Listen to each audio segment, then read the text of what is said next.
Esse é meu projeto aqui, certo? É um projeto, uma API meio simples. Eu tô com todas as migrações já criadas e controladas pelo Flyway, por exemplo, aqui, certo? Faço umas validações nessa camada e tudo mais. Sigo o padrão MVC, deixa eu fechar aqui para ficar mais claro, um padrão MVC com Domain, Controller e Services. Mantendo um padrão Solid, certo? Aplico todos os princípios de Solid. Vou dar um exemplo aqui. O meu controller de sign-in, a única coisa que ele faz é chamar a minha implementação, meu service, passar as informações que eu recebo da requisição, e aí trabalho com os cookies, certo? Para retornar esses cookies. Aqui, na verdade, eu vou adicionar o cookie se ele tiver um refresh token, já eu chego nesse ponto, e retorno o access token necessário para ele se logar. E aí, a parte de implementação mesmo fica aqui. Use case, perform sign-in, no qual ele vai fazer aquela autenticação do próprio Spring Boot, no qual eu crio um token de autenticação com username plus authentication token. Meu usuário ele está implementando o user details, então ele tem todos aqueles métodos do próprio Spring, né, que ele cria para a gente. Faço a autenticação, quando o usuário está autenticado, reseto o acesso dele, gero o access token, vejo se ele tem um refresh token enabled e faço isso, registro um audit, um registro de auditoria. Se der errado, eu faço um registro de auditoria dizendo que deu errado. Quando dá errado, eu travo a conta dele por até 15 minutos e depois que passa 15 minutos eu tenho um task schedule no qual ele, após esses 15 minutos, ele não volta, zerou tua conta de novo, você pode tentar. Criar o usuário é bem simples também, ele só não tem nada demais aqui na criação do usuário. As regras, eu não faço muitas validações aqui, porque as validações estão sendo feitas não só na camada JPQL, mas na camada da migração, certo? O meu próprio SQL já tem algumas validações, e também eu faço na camada Jakarta do DTO. Esqueci de falar, mas também toda a minha aplicação ela trabalha com dados, ela não movimenta dados brutos, ela trabalha DTOs criados como record, né, que é do novo Java, criando as minhas validações, enfim, para poder trabalhar melhor e de forma mais segura, e também tornando a aplicação mais independente. Tipo, eu só preciso mudar esse DTO, tipo, é lógico, vocês sabem o que eu tô falando. Enfim, tenho essa parte daqui, minha parte de autenticação. É interessante mostrar aqui, ó, eu tenho um Cookie Manager, que é aquela parte que eu salvo o meu refresh token como um cookie HTTP, no qual o front não vai receber, salva por até 15 dias esse cookie. E com esse token, toda vez que você faz deixa eu pegar aqui meu security filter. Toda vez que você faz a requisição, ele vai ver se você tem um refresh token ou tem um access token. Se tiver o access token, beleza, ele te autentica normalmente, ele faz a autenticação. Eu criei um sistema no qual eu poderia fazer só de tipo, toda vez eu vou criar essa autenticação, vou procurar quem é o usuário, sendo que, tipo, chamar esse método aqui, authenticate user valid JWT, e achar esse usuário autenticado, né? Que é aqui. Que, querendo ou não, estou fazendo uma consulta no banco. Sendo que o cliente vai fazer... No meu caso, eu estou até limitando a quantidade de requisições que ele faz. Acho que são 10 por minuto. Então, tipo, vamos supor, ele fez 10. Foram 10 consultas desnecessárias no banco, sendo que eu já sei que esse usuário está logado. E aí eu tomei uma decisão de criar um sistema de cache, no qual ele mantém o usuário logado. Eu salvo quais são os usuários que estão logados. E aí, quando esse usuário faz uma nova requisição, eu primeiro vejo, o usuário já está no cache? Ah, beleza, se ele estiver no cache, de boa, vamos continuar. Se o usuário não tiver, não, então ele vai ter que se autenticar, certo? Que é justamente isso. Procura se ele não tiver, procura esse usuário, esse subject. Se ele não tiver, que é o login aqui no caso, se ele não tiver, aí você sim faz a busca no banco de dados. Beleza. Fiz isso, procurei esse usuário, criei esse usuário aqui, autentiquei esse usuário, e aí, beleza, eu intercepto. Se for o access token, não, beleza, ele entra direto, já está autenticado. Se for o refresh token, que está válido e não access token, ou seja, já passou da validade do Access Token, só tem o Refresh agora. Eu vou usar esse Refresh Token para gerar um novo Access Token e aí eu vou interceptar a requisição, essa camada da requisição, para adicionar nela, para dizer para o meu back-end, ó, você está autenticado, que aí ele volta para cá, ah, beleza, esse usuário realmente, esse Access Token está válido e esse usuário já está no meu cache, então, ah, suave, não tive mais nenhuma sobrecarga no meu servidor. Tranquilo. Tem esse serviço, então, né, de filtragem, tanto com usuários autenticados, autenticados diretos, quanto por Refresh Token. Authenticates, eu tenho algumas coisas. Eu tenho o Security Configuration simples aqui, são poucas as rotas que eu tenho, mas eu só liberei algumas e proibi umas para admin, só para tipo, eu poder expandir isso depois, mas eu não tive muito tempo. O Authentication Manager, né, que é um BIM que eu estou injetando. Fiz a configuração aqui do CORS para não poder dar erro. Eu sei que eu tenho que ajeitar depois específico, mas no caso, como eu só não queria que desse erro e pudesse testar, eu deixei assim mais simples. E também faço uma validação de que eu intercepto todas as respostas que venham, todas as respostas que saiam do meu servidor, eu adiciono esses headers, certo?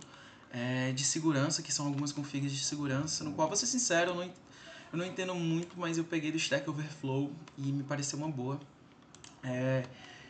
Todas as minhas exceções, todo o meu projeto, ele segue um padrão de qual a minha exceção ela é gerada aqui no back-end e ela é transmitida para o front-end só trabalhar. Então ele não precisa criar nova mensagem, não precisa analisar com a mensagem, não. Ele já está recebendo qual é o status HTTP, já está recebendo o corpo com aquela mensagem dizendo, ó, isso aqui deu errado. Esse é o erro. Só exibo, que aí eu consigo trabalhar melhor. E aí, enfim, tem alguns erros, certo? Mapeados. Tenho erros que eu criei, simples, completamente simples, só para, tipo, ter um nome melhorzinho. Nas configurações eu tenho aquele meu task scheduler, né, que eu já mostrei para vocês, que é para poder liberar o usuário. E a minha questão do rate limit filter também, que eu já mostrei. E aí, enfim, vou fechar aqui, vou rodar meu back-end, porque agora a gente vai mostrar ele em prática no front. Ele vai rodar aqui. Inclusive, ó, ele vai validar aqui, ó. Successfully validated for migrations, current version of schema 3, beleza? Então tá funcionando. Eu vou vir aqui no meu front-end, eu criei ele aqui todo em Angular, certo? Estou usando o Angular Material, alguns comentários rápidos aqui. Eu estou usando o Angular Material, eu criei, só que ao invés de criar o tema deles, eu criei um tema próprio meu, não só criei um tema próprio, mas eu criei um tema escuro para poder trabalhar nele, já eu mostro porquê. Criei também todos os meus componentes, certo? Componentes que eu vou reutilizar várias vezes, e principalmente esses dois. O container, que ele basicamente só vai replicar, né, fazer aquela injeção do conteúdo do Angular aqui, mas principalmente o porquê que ele tem esse app container é porque ele vai ser a classe que vai ficar responsável por fazer a responsividade do meu site. Tipo, eu não quero que cada página eu tenha que preocupar se esse aqui está em tamanho ou não.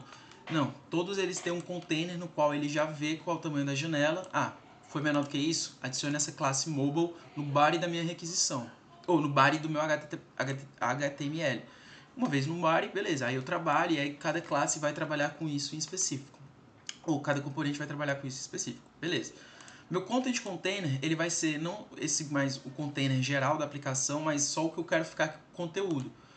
Ele vai ser a mesma injeção e nele a única coisa que eu faço é fazer uma transformação, na verdade, para ele poder subir. Já vou mostrar isso melhor, mas eu controlo o tamanho dele, porque eu não quero que ele tenha um widget completo e eu não quero que todas as minhas aplicações, quando eu quiser adicionar um conteúdo, eu tenho que adicionar um widget. Fica mais fácil para eu ter isso centralizado em um canto do meu código de uma vez, certo? Enfim, vou levar aqui para o localhost. Esqueci na verdade, de rodar a aplicação. Pera aí. Isso. aqui minha animação e tudo mais. Já vou mostrar essa animação melhor. Aqui também eu tentei seguir ao máximo o Solid, mas, pra ser sincero, eu não consegui. Alguns componentes classes ficaram bem longas, na real. Opa. Por exemplo, eu tenho, sei lá, a minha view de auth signup, que são vários inputs.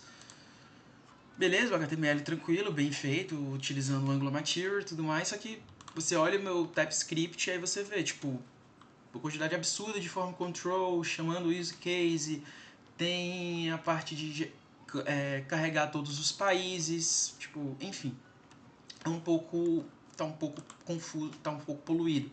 Mas é porque eu tive que manter essa parte de form control, porque eu faço algumas validações que já vou chegar. Enfim. E aqui, em todas elas, no final, eu só crio o DTO também, novamente, eu tenho DTOs aqui no meu front-end e chamo o meu use case, no qual o use case é só aqui minha API, no qual, ó, por exemplo, o signup, ele literalmente só chama aquela minha API usando o próprio HTTP client do Angular, certo? E como eu falei, eu não mexo no meu erro. Eu só pego o erro que o meu back-end está trabalhando, gerou e começo a exibir. Enfim, na hora da aplicação em si, essa aqui é a minha aplicação, certo? Bem simples, tem header, o content aqui, esse bicho feio que fiz. Tem uns sliders aqui, no qual tem algumas imagens aleatórias de viagem, enfim. Tem um footer para contato. Tem esses campos, tem a minha parte que eu falei de Dark Mode, que é isso daqui, no qual é controlado, tipo, o Styles, deixa eu mostrar aqui, eu controlo isso aqui. Eu incluo o meu tema mesmo do Material, esse aqui é uma própria do Matchcore, certo? O meu próprio Angular Material tem um tema Light, que é esse daqui, no azulzinho, enfim. Só que quando eu faço o toggle para Dark Theme, ou seja, eu adiciono essa classe no meu HTML, no body, que é tipo, por exemplo, isso aqui é um meu header, eu adiciono, deixa eu mostrar aqui, share header, no header eu adiciono essa classe Dark Theme quando ele é clicado, certo? E aí ele faz algumas configurações, mas principalmente são as cores que eu quero que ele mude para poder se adaptar. Mas em geral, como eu estou usando muito primary, accent e error, ele se mantém. Enfim, aqui modo escuro. Tem a minha parte de cadastrar, certo? No qual eu vou... E aqui entre os meus form controls. Eu criei basicamente form control para tudo. Deixa eu mostrar aqui. No utils, form control para tipo booleano, input de tipo booleano, para fone brasileiro, que tipo, aí você pergunta, por que você fez isso? É porque eu valido o tipo do formato do número, mas não só isso, eu tenho aquela biblioteca do próprio Google, certo? Do Google Lib Phone Number, no qual ele valida se o número é válido ou não. Por exemplo, o CPF, eu chamo aquela biblioteca CPF CNPJ Validator para validar o CPF ser correto, enfim. CPF, Brazilian Phone, Styles, enfim. Aqui, ó, exatamente. E aí, tipo, deixa eu mostrar aqui esse sign up. Todos os meus componentes foram criados usando o Material Form, certo? E aqui eu uso, por exemplo, o Material Form Field, aparência outline dele, passo o input, faço um hint, e aí tem as minhas mensagens de erro quando meu form control aponta os erros que eu quero, certo? Por isso que é interessante aqui no meu form control. Eu uso o form, né, do próprio Angular. Enfim, vou passar aqui um e-mail qualquer, e-mail 1, que arroba, .com, .com, ou seja, ele percebeu que é um e-mail, tipo, tem um arroba, tem um .com, né? Um username, sei lá, André 888. Digite meu nome, seu, por exemplo, obrigatório, pede André, selecione o país, ele vai carregar todos os meus países, certo? Aquela minha listazinha que eu fiz. Vou pesquisar aqui pro Brasil. Pegar esse componente, é o componente do próprio Angular Material. O telefone, se eu passar um número aleatório, ele aponta erro, mas se eu passar um número que existe, quer dizer, não existe, né? Mas válido, não sei se esse número existe, mas é válido, ele funciona no CPF. Se eu passar um CPF aleatório, mesma coisa, ele dá o erro. CPF generator.